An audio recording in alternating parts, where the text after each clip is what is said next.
Naka-alerto ang Philippine National Police sa posibleng mga protesta kaugnay sa confirmation of charges hearing ni dating Pangulong Rodrigo Duterte sa International Criminal Court o ICC. Ay kay PNP Chief Jose Melencio Nartates Jr., minomonitor nilang mga posibleng mass gathering para matiyak ang kaligtasan ng publiko. Inatasan din ang mga regional unit na ihanda ang civil disturbance management teams at ang mga medical emergency responder. Tiniyak ni Nartates na ipatutupad ang maximum tolerance at mananatiling professional ang mga pulis. Panawagan din ng PNP chief sa mga magsasagawa ng protesta, huwag magpadala sa emosyon na maaaring maging dahilan ng sakitan at paglabag sa batas.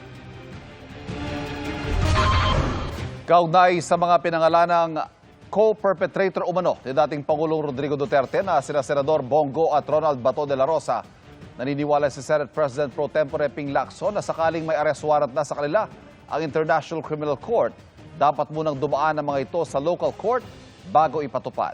Nakatutok si Mav Gonzalez.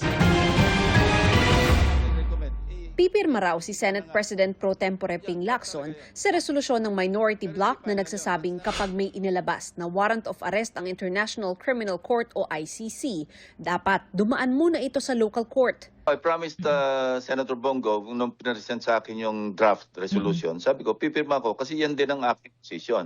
Kasi nga, at the proper time, kapag may cause of action, ang Korte Suprema lamang ang pwede mag-decide. Dagdag ni Lacson, ayon sa Article 3, Section 2 ng Konstitusyon, dapat dumaan sa local judge ang isang search warrant o warrant of arrest bago maipatupad. Out of respect sa ating local courts, dapat man lang maglabas ng corresponding order para i-implement, hindi mag-issue ng warrant of arrest, para mag-implement yung ating local law enforcement agencies. Bukas magkakaroon din ng caucus lahat ng senador para pag-usapan ang ilang issue, kabilang ang matagal ng pagiging absent ni Senador Bato de la Rosa. Sa ngayon daw kasi, walang nakalagay sa Senate rules kung paano ito tutugunan. Ang meron lang kami, pagka I think 30 absences sa committee hearings, nawawala yung membership. Pero wala kami doon sa plenaryo kung ano mangyayari kung sakaling tuloy-tuloy yung pag-absent ng isang miyembro ng isang senador. Sakaling maamyendahan ng Senate rules, hindi naman daw ito kailangang mag-apply kay De La Rosa, maliban na lang kung gawin nila itong retroactive. Sa ngayon, wala ring ethics complaint laban kay De La Rosa. Wala naman dahilan para hindi sumweldo kasi hindi naman siya nadidismiss. Pwede naman matanggal lang yung isang senador sa pamamagitan ng ethics committee kung grave yung offense, o kaya meron siyang final conviction sa court, o kaya meron perpetual disqualification. Pag-uusapan din sa caucus ang pulong ni Committee on Foreign Relations Chairman Senador Erwin Tulfo sa Chinese Embassy. Para nag-open ng avenue yung ambassador, nagsalita siya noon na let's talk, So hindi sarado yung kanilang pag-iisip tungkol dito. Maybe we should take that opportunity, grab the opportunity na mag-initiate na rin tayo ng dialogue. Pagkatapos yung DFA, nagsabi na rin sila na they can facilitate. Mas maganda na yung magkaharapan sa isang dialogue, not necessarily pagdebatihan kung ano ba yung issue, legal issues tungkol sa West Philippine Sea. Giit ni Lacson, hindi porket makikipag-usap tayo ay isinusuko na natin ang West Philippine Sea. Wala tayong sinusuko at hindi tayo umuulyuko. Gusto lang natin maiwasan na yung maanghang na palitan ng salita through social media. Para sa GMA Integrated News, Mav Gonzalez, nakatutok, 24 oras.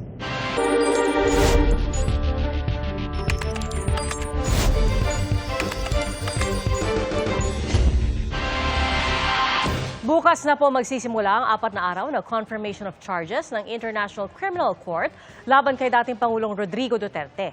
Nilinaw po ng ICC na mga pagdinig at hindi paglilitis ang magaganap ngayong linggo. At mula sa The Hague sa Netherlands, nakatutok live si Mariz Umali. Mariz? Pia, guten Morgen. Magandang umaga mula rito sa The Hague, Netherlands. At narito nga tayo ngayon para sa confirmation of charges hearing para kay dating Pangulong Rodrigo Duterte na magsisimula na nga bukas. Pero bago nito ay magkakasama muna nagsasagawa ng press conference ang Duterte Panagutin Europe Network. Kasama na rin po ang mga kinatawan ng mga pamilya ng biktima, pati na rin yung kanilang legal team. At layunin itong aktibidad na ito na manawagan para sa pananagutan at hustisya para sa mga biktima. Narito po ang aking report. Mag-iisang taon matapos dakpin sa Pilipinas at dalhin sa the Netherlands. At humarap sa unang pagkakataon sa mga hukom ng pre-trial chamber ng International Criminal Court. Ang Rodrigo Roa Duterte. Bukas, magsisimula ang hearing ng confirmation of charges laban kay dating Pangulong Rodrigo Duterte. Naharap siya sa 3 counts ng crimes against humanity for murder at attempted murder, bunsod ng madugong kampanya kontra droga mula noong mayor pa siya ng Davao City hanggang naging Pangulo ng Pilipinas. Sa February 23, 24, 26 at 27, itinakda ang confirmation of charges hearing. Ayon sa ICC, hindi ito paglilitis. Magdedesisyon ang pre-trial judges kung may sapat bang ebidensya para isakdal ang dating Pangulo.